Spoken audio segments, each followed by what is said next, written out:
What's up guys, Houndish here, and today we're jumping in with some Destiny 2 news. There are a few updates from Bungie in this one, including updated patch previews for the changes coming to weapons in Act 3. We'll talk about that, other important dates on the calendar, and there's also extra discussion about the Chris Barrett suing Bungie situation, and reporting on practices within the Bungie studios, and big changes that have occurred over the last few months. So a few interesting bits to discuss as always. If you guys enjoy this one, a rating really does help us out below, but otherwise let's get into it. And first up, just a couple of updates here from Bungie. They've now recognized an issue where gifts in return are sometimes creating nothing engrams that infinitely load in postmasters. I've seen a few instances of this, and D2 team have said they are aware and the issue is being investigated. Otherwise, we got a patch this week, update 8.152. It did bring the new changes for tonics, as well as a couple of unexpected changes, including the buff to Sentinel Shield and Spectral Blades. Spectral Blades is certainly performing better. It's almost a bit of a stopgap buff though, as obviously Spectral Blades has other design issues and issues with hit registration. But I guess Bungie figured let's give it something. Maybe worth taking for a spin if you haven't tried it already. But other updates from Bungie following that include that they said starting last Friday, players who purchased Dawning items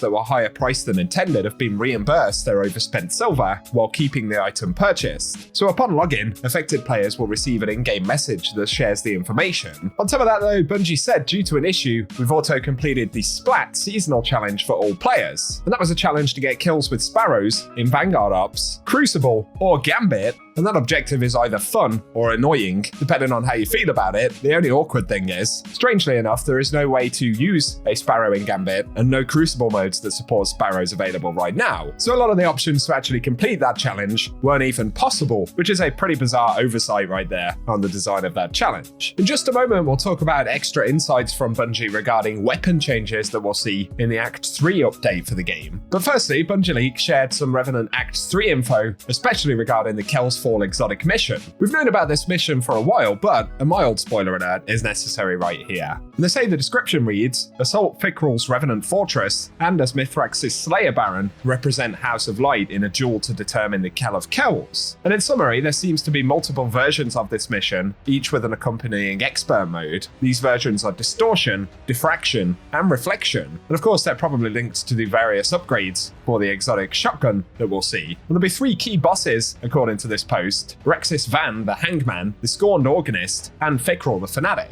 It looks like we may get a different boss in each version of the mission as well, and the rewards include the Red Tape Scout Rifle, Enriching Powder, which is a tonic ingredient, and then Vintage Kel's Fall Weaponry and the Slayer Fang Shotgun. I think there's also another legendary weapon that we'll get as part of Act 3, although I'm not sure if it'll drop with this mission. Either way, they're saying that it should be available January 7th, right at the start of the new episode. So it'll be interesting to see what that's about. I'm also curious if it will be in this Tangled Shore area that we see in one of the trailers. I don't believe we visited this zone anywhere else in Revenant, so that might be a peek of the very start of the mission potentially. Otherwise, it's one I'm quite curious to see, including the exotic reward, so let us know if you're interested in checking that out when it drops. Otherwise though, from the twit the other day, Bungie also say they had an issue with some of the weapon and armor bullet points not showing in the original version, which is now fixed and specific details have been updated for weapon changes in Act 3. So, following the twat the other day, I was wondering why they were so vague about weapon tuning, as they were loosely describing the changes that'll be coming, but we now get more specifics. So,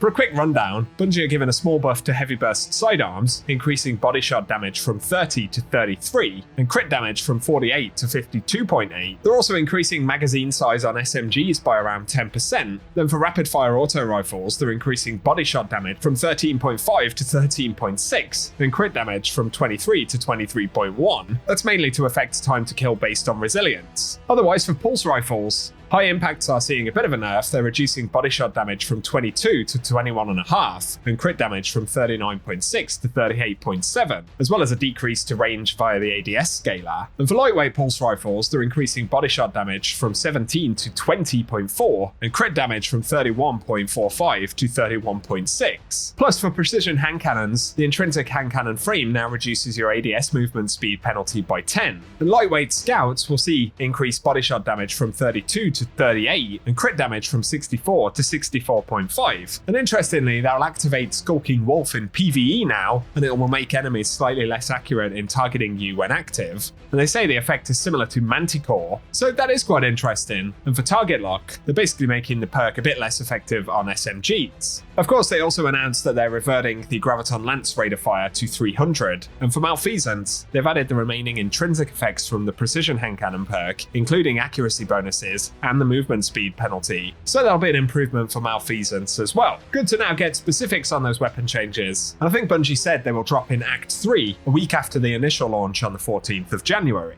And yes, as I mentioned in a video recently, Act 3 will be the shortest act that we get at 4 weeks long, because February 4th is when Heresy will drop. So during Act 3, January 14th will also see the final 2 weeks of Iron Banner, and January 31st will be the last week to get the Prophet as a post-match reward in Trials of Osiris, so as always keep those dates in mind.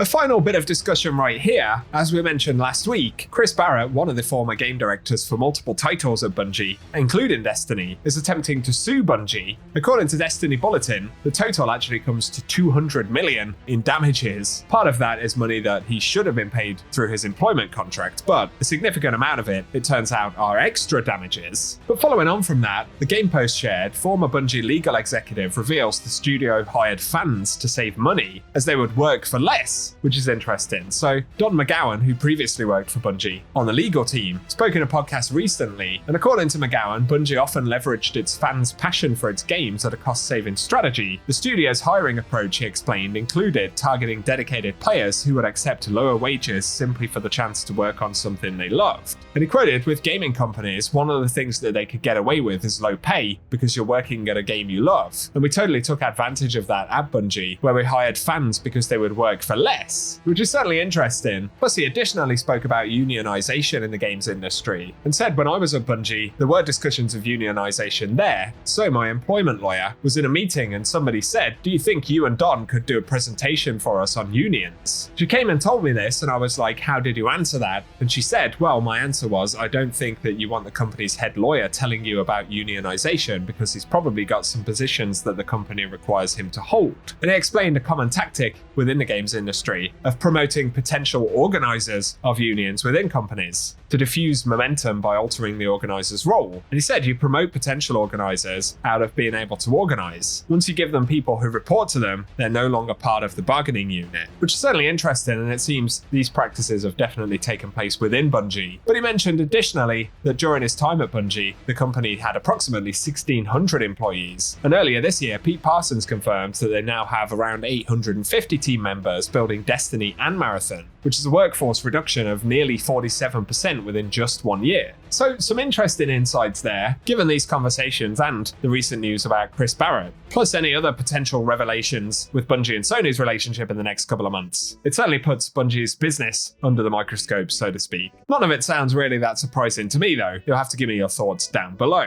For today though guys, that's what we've got to discuss, so I hope you found it interesting, at least, and if you did, a rating below really does help us out. Feel free as well to get subscribed if you want to be kept up to date with things related to Destiny, but otherwise, thank you for watching, and I hope you guys have an awesome day.